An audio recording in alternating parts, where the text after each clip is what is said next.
All right, friends, I've got a very special guest today, the author of one of my favorite reads, The Almanac of Naval Ravikant, Eric Jorgenson. Welcome to Everybody Pulls the Tarp, Eric, the author of an Amazon #1 bestseller, and honestly, one of my favorite all-time reads. I said one of my favorite reads of the last year just because I read it sometime, the last year. But the Almanac is literally it's like a walking MBA pocket mentor. I don't even have the words to describe it. It's one of my favorite reads, one of the most dense and rich, full of content books that you could ever find. I want to set this up for the audience. So the book is a compilation, curation, edit, essentially, of Naval Ravikant's wisdom that you collected, digested, and curated over a period of time. What inspired you to essentially pull someone else's content and wisdom and curate it into kind of a best of work here? Yeah, I mean, I'm a little bit of a information hoarder anyway. So this is something I've kind of been doing for my whole life, maybe, right? It's just like clipping ideas and pulling them together and threading things. I did a project called Evergreen for a while where I looked across a ton of different sources and tried to create one sort of definitive introduction to something like network effects or customer lifetime value or something like that. But the inspiration for this project in particular kind of started after Naval's interview with Shane Parrish on the Knowledge Project. It was an amazing podcast, killer episode. And when I heard that, I thought there was so much timeless, valuable wisdom in this. And it just kind of broke my heart that it was going to be lost in this podcast feed, because podcasts are pretty hard to discover and they tend to get buried pretty quickly. Same with, what Naval was sharing on Twitter. And I just had this kind of flash of insight that I wanted to turn this into a book, something more, a more timeless medium. So for folks who aren't familiar with Naval Ravikant, he's an entrepreneur, investor, philosopher, one of the great minds about career, happiness, productivity, technology that you'll ever find on the planet. What drew you in particular, Eric, to Naval as somebody that created content and had perspective that you were drawn to? Yeah, I've kind of always been entrepreneurial and always been interested in technology. And so, from even when I was in school, I was trying to figure out how to learn about Silicon Valley and how to get out there. And, people who I trusted to kind of light the way said, you got to read everything that Nivi and Naval are writing on venture hacks, and you got to read everything Paul Graham has written. And that will be your cultural introduction to what's going on in Silicon Valley and help you kind of get your head in the game there. So I've followed Naval for years and years before, he kind of had this Twitter fame and started doing these podcasts, but I've learned a lot from him over the years. I want to get into a lot of things with you, Eric, over the next little bit. I want to get into your process for curating this content. Sure. But first, I want to talk about something that, I think many people who have read the book understand, but for the general public, it's something pretty different. So physical copies of the book are available on Amazon, but anybody can download the entire book in PDF format from your website. What drove that decision? Because that's pretty unique, I would say. Yeah, I mean, that was something that Naval wanted this project to have from the very beginning. He's like, you can do whatever you want with my content, and I'm happy to have it kind of curated and take new form. But I want to make sure that everything is available for free. At least the digital versions can be accessible to anybody, which I was very happy to do. And I've always kind of shared my writing freely online, but wasn't sure what to do with this book. And that kind of made that decision easy. But once we released it, I started to see kind of the power of that and the importance of it, especially for people outside of, North America or, UK or Australia or whatever. There's people who can't get access to the Kindle store at all. And so there's all this valuable information just kind of locked in these books that's just for whatever kind of arbitrary reason, inaccessible in some countries, whether it's economically or just logistically inaccessible. And so just putting it on a website, and I think a ton of books are going to start doing this in the future. There's so much benefit to it, and it's so easy to see those things get shared more and more and get read by more people. And we're just trying to get these ideas out there and help people kind of find their way in life with them. So it's something that I I got so much good feedback and good vibes from. I don't know. It was rewarding to have done it. Well, it's super special to have done it. I mean, this show is called Everybody Pulls the Tarp. It's based on a philosophy that I have, that great teams, great organizations, great communities are powered by individuals who do unexpected things. And publishing a book, putting in the time and energy and work that you put into it, and making it available to anyone who can download the PDF for free is certainly an unexpected contribution to society. So you should be commended for that. Naval should be commended for that. Besides that kind of parameter where Naval said, Eric, if you're going to do this, it has to be in some capacity available to the world for free and highly accessible.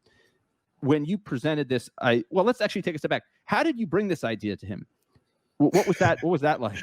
I literally just tweeted. It wasn't even particularly at him. I just like tweeted a joke and was like, "Hey, should I put together a book based on all of the stuff that Naval has shared?"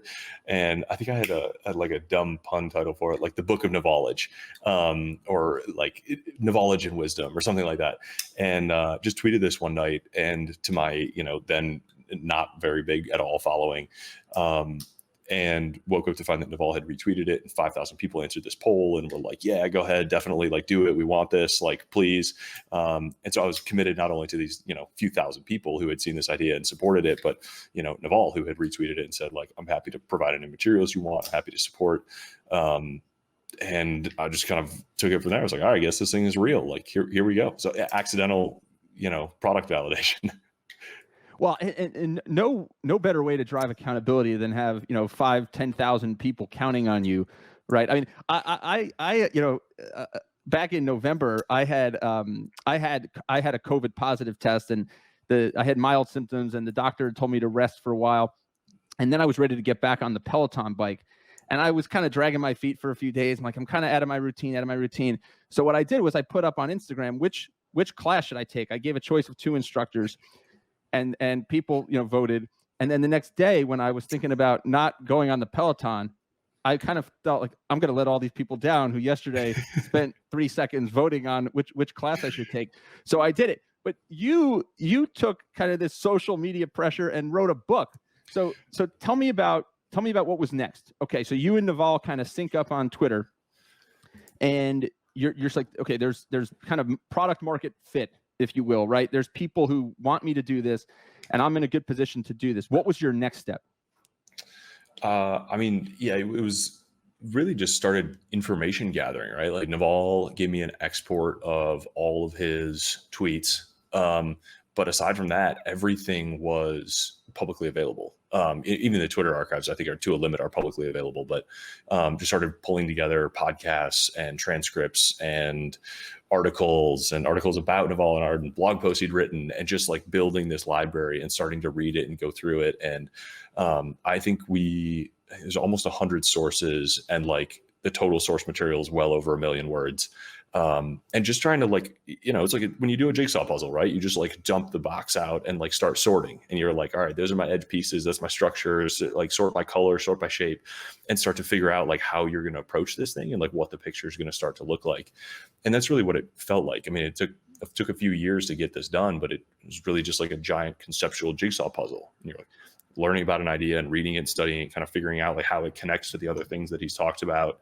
And is this the right metaphor? Is this the best story? Like, how do these ideas connect? And like, where are the edges that they click together? And how can you create like one sort of thread of ideas where it reads very naturally from beginning to end, from one idea to the other, where you have the same question, you anticipate the question that the reader is going to ask, and then provide the next idea that builds on the one before. And when I hear people say like, this is the first book I've ever read in one sitting, and like I've been reading for 40 years. And like I picked it up Saturday morning, and like I finished Saturday night. Like that's a huge. I love hearing that, and that's a huge indicator to me that like we got that thread right, and that all the ideas kind of click together the right way. I mean, Eric, I read it in two sittings. I started late in the evening. I started late in the evening on a Saturday night, and I finished it on Sunday night. And I've got little kids, and I've got a busy work schedule and a busy recording schedule here. So that like that, I can't remember. I don't think I've ever finished a book in two sittings. And if I had started earlier on Saturday, I would have. It flows so naturally, just like you described there. And you and I have talked about this. So I have this kind of archaic reading, note-taking style. So when I read a book, I'll go through it with a pen and like a highlighter. My wife will make fun of me. Friends, if we're on like a vacation, will make fun of me. Like, what are you doing with the pen and the highlighter? But I learn best if I underline, make notes in the margins, maybe highlight some things, and then come back to it. So I read a book, I make the notes, then I let it sit for a couple weeks, and I come back to it. So let's say in the average book, I've highlighted or underlined 20 things. So then I take the 20 things. Some of them aren't as relevant to me anymore. Mm-hmm. So maybe I have 7 or 8 that are really kind of, powerful things that I want to remember. I put them on an index card, I categorize it, and then I put it away in a box. And then I use that to kind of, drive some of my thinking as I go on. I'm just going to put this book, Eric, in the box because the whole thing is underlined. I mean, it's literally a natural kind of just conversation of golden wisdom. So you did a fantastic job curating. I'm curious, like, so you're kind of putting this puzzle together. Was it, were you doing it in notebooks? Were you doing it kind of were there apps that you were using? How are you organizing all of this over a horizon of a couple of years? Yeah, I'm not like super fancy with the tools. It's almost all done in Google Docs. I mean, maybe the trick, if there is one, is just that I have a big monitor and I can like put 2 docs next to each other, because it makes it easier to kind of like scan and compare and have like the puzzle and a puzzle piece to kind of go back and forth between. But it's really, I think it's just a process of patience and like letting the dust settle and letting yourself kind of giving yourself space to like go over the thing many, many, many times. Something I kind of learned in this that I like to tell myself now when I work on other projects is like, craftsmanship means there's no deadline. Like, I gave myself as much time as I needed to do something that I thought was going to be an incredible final product. And whether that took, 1 year and 2 iterations or 3 years and 8 iterations, it was going to take the time it took. So craftsmanship, I want to make sure that's a fantastic perspective there. So craftsmanship really has no timeline or no deadline, as you put it. How do you balance the kind of like paralysis analysis that some people face, right? There's people who struggle to get started. There's people that struggle to finish. How do you find that balance? Yeah, there's a similar kind of creative thing that I had to work through, that there's struggles that just have to be like pushed through, and there's struggles that just have to be left alone. And there's some kind of creative work where the best thing that you can do is just give it space. You just have to put it on a shelf and go away for 2 or 3 weeks and come back and like see it with fresh eyes. And the work that the piece of the process that you're in is that the dust has to settle. And no activity is going to make the dust settle faster. You just have to leave it alone and go do something else. Go to the gym, go on vacation, read another book, like whatever. There's stuff that has to be powered through. That's true. And learning to tell which step of the process you're in is a really, really helpful kind of way it avoids that frustration of like hitting your head against something that is only making it worse, and learning when to just go walk away. Was that something that you needed, that you just continue to learn over time as a creator, builder, writer? Yeah, I think so. This was the blog that I had done before was always really deadline driven. And it was like, I'm going to publish every Sunday night, no matter what. And even if I think it's a 4 out of 10, like I'm going to publish it. And that's a different kind of discipline, and you learn a different set of lessons. But this book, I mean, books in general, I think are really like, doesn't really matter when you publish it. If it's truly evergreen, you want it to be incredibly good because you don't get to iterate on it. At least not a published physical book like this. Once it's done, it's locked, it's page designed, it's layout, it's logo, it's shipped, and that all takes time, to kind of go through the process. The interesting thing about it, and again, for our listeners and viewers, we're talking to Eric Jorgenson, the best-selling author of the Almanac of Naval Ravikant, one of my favorite reads. It's chock filled with wisdom, and as I stated earlier, underline. It's practical. It used 2 pens of underlining and a couple highlighters. But one of the things I think that's really cool about it, at least was one of my observations, and I'm curious if this was something that you were working towards, Eric. It's so evergreen that I think I could bury this book in a ditch, put a stone over it, and tell like my great grandchild to go dig it up in 100 years, and it would still have as much relevance then as it does today. Was that something that you were going for? Have people told you that before? Yeah, and I hope that that's a test that it passes. Only time will tell. But I definitely hope that's a time a pass that we get a pass on that. That is like there was a whole edit around passing the Evergreen test, basically. So it took me.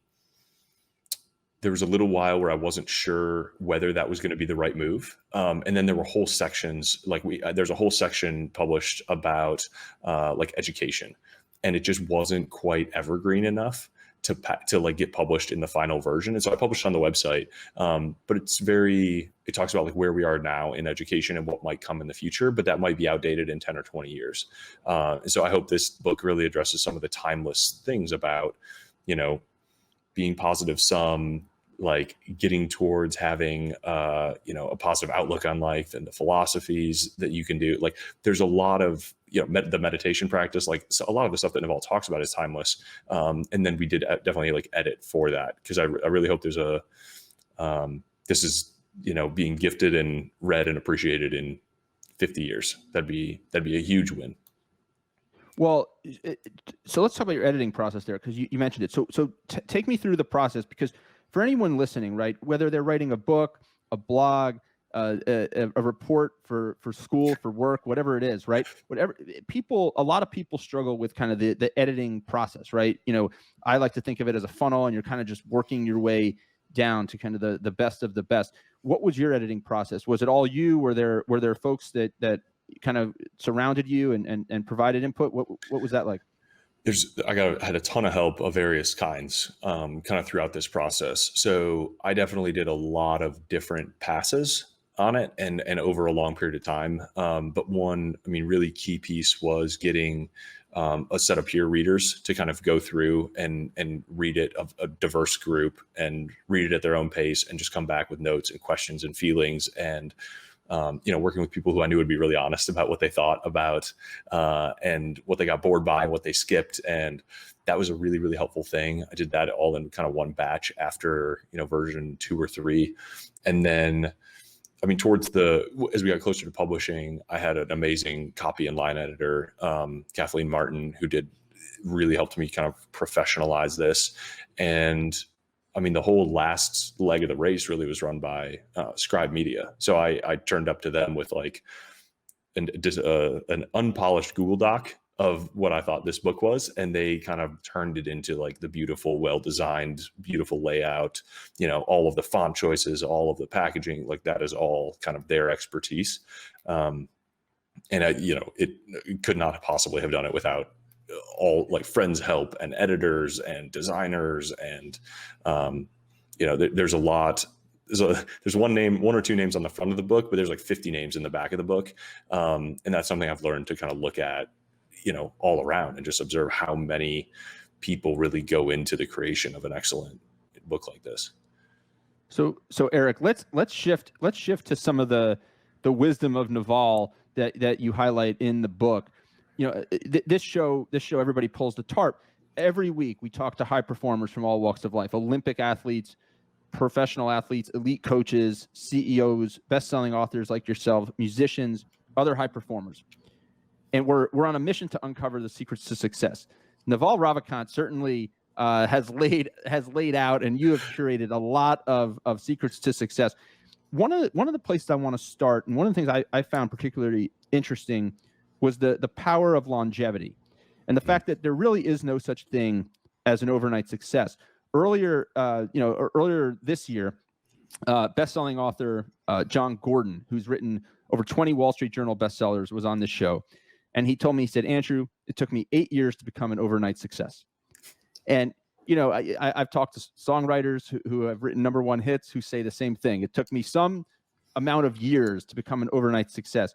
The power of longevity was something that you talk about in the book, and I want to just read here so I get it right. So you say, in Naval's words, sticking with it for decades is really how you make big returns in your relationships and in your money. Talk a minute about some of your observations and some of Naval's wisdom around the power of sticking with things.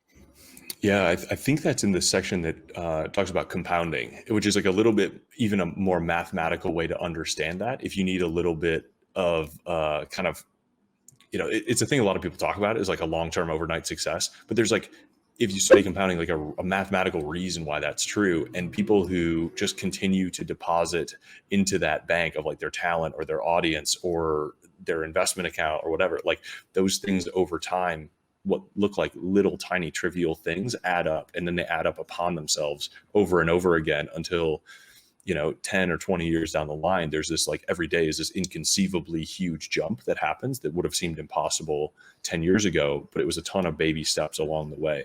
And Naval does a really good job of showing you how many domains that applies in, right? It's easy to kind of calculate that out in the investment world. But he says it applies to relationships and to startups and to intangible talents. And, I'm sure it applies to some of your guests, like their athletics and their musical talents and their workouts and everything that they do. Well, I think of it, I'm trying to build this world full of tarp pullers, these people who do these small, unexpected things that make a big impact. And there are so many things that happen in our everyday that seem small and insignificant in the moment, perhaps, but that when you aggregate it all actually makes a big impact. I shared a story about our FedEx delivery woman who, she put such a smile on my face every day. If the newspaper, I still get a hard copy newspaper. I know I've got this archaic note taking and I've got the writing and I've got this newspaper sitting down there because I really feel bad about just not subscribing to a newspaper. But anyways, so if the newspaper is still sitting on the bottom of the driveway, when she brings a package up, she brings the newspaper and the package and she brings it to our door. It puts a smile on my face. It kind of like changes the whole complexion of my day sometimes. Just a small little thing. So, yeah. but again, what you're saying there is these small little things towards an end goal, maybe, or maybe not, that just happen on a daily basis, build and build and build and compound, just like we understand interest to compound in the investment sense.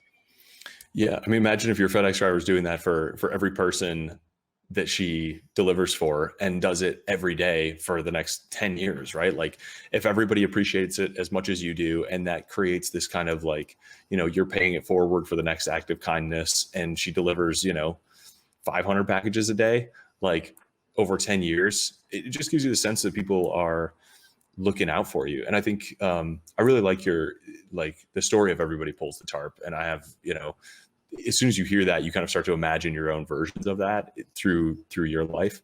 And the thing that jumped out to me is like that applies to morale and support and positivity as well. Encouragement can come from anywhere and go to anyone.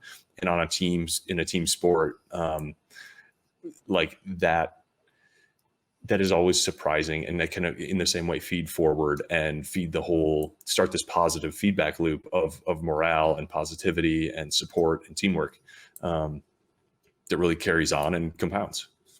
What about some of the compounding towards like mastery, as Naval talks about?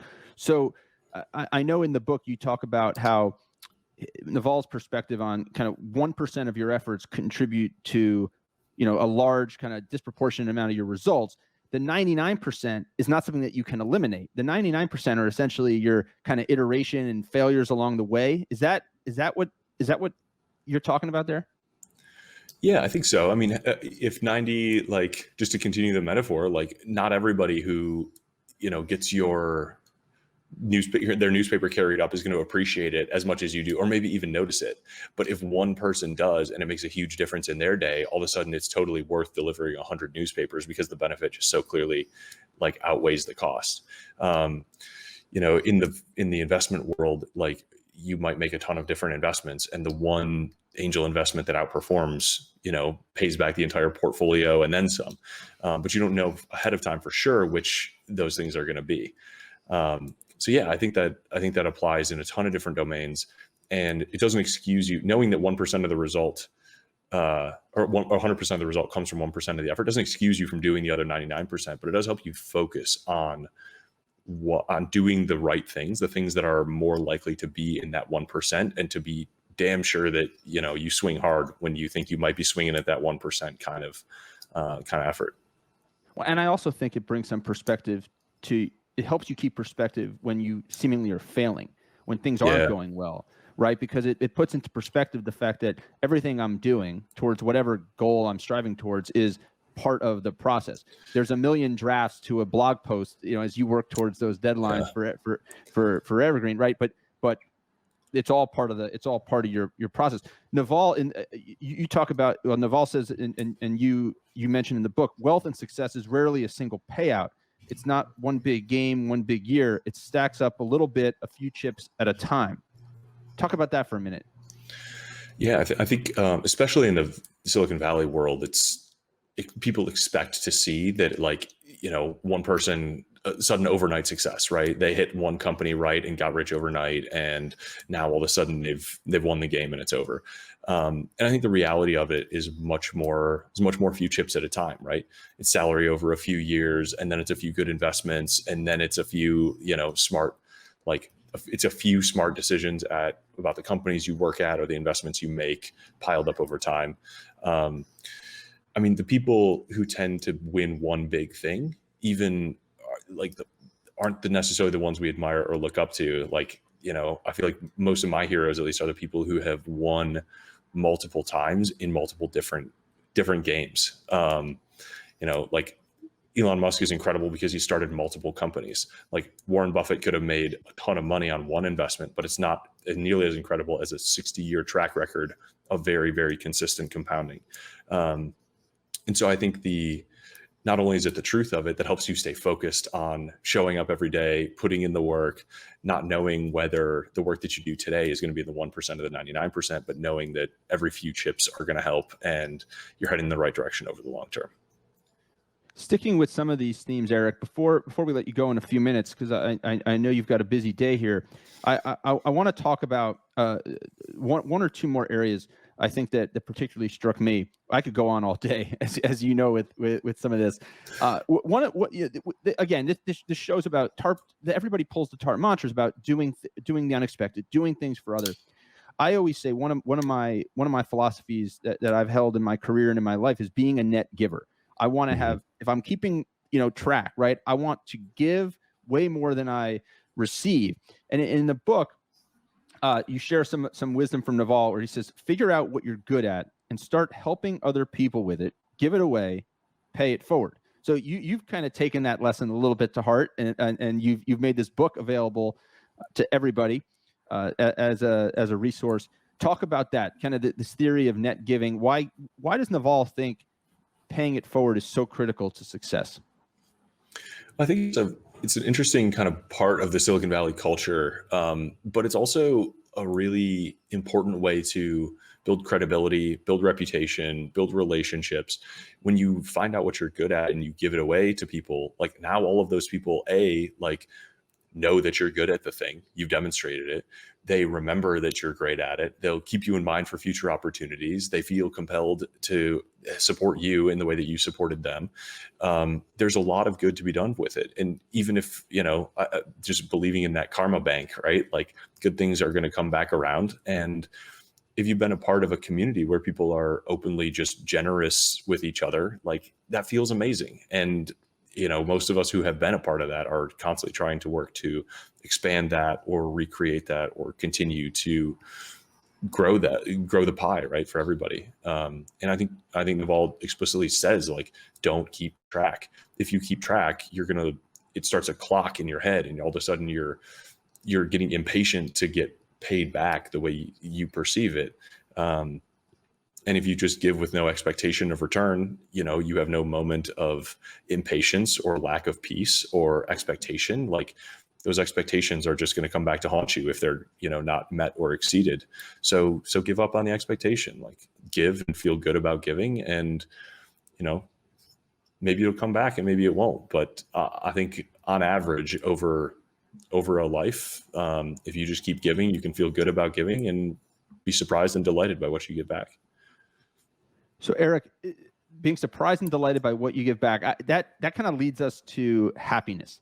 And on the back of the book, this beautiful design, as you referred to here, it says happiness is not just a trait we are born with. One of the questions I ask a lot of guests on this show is, about work ethic, and is work ethic something that you're born with or that you develop over time? You say, it says here, happiness is not just a trait we are born with. How based on all your collecting and curating of Naval's wisdom, what's one or two tips that you could leave the audience with in terms of how to create a happier existence? I mean, the book has probably 100 like individual, like everything from very high level kind of strategy philosophy things to kind of very tactical tips for increasing happiness. I think it starts with just understanding that happiness is a choice, and that, you know, the voice that you hear in your head and the thoughts that you have are malleable and trainable, and that you can start choosing to interpret things positively, and that is going to start to lead you to become a happier person.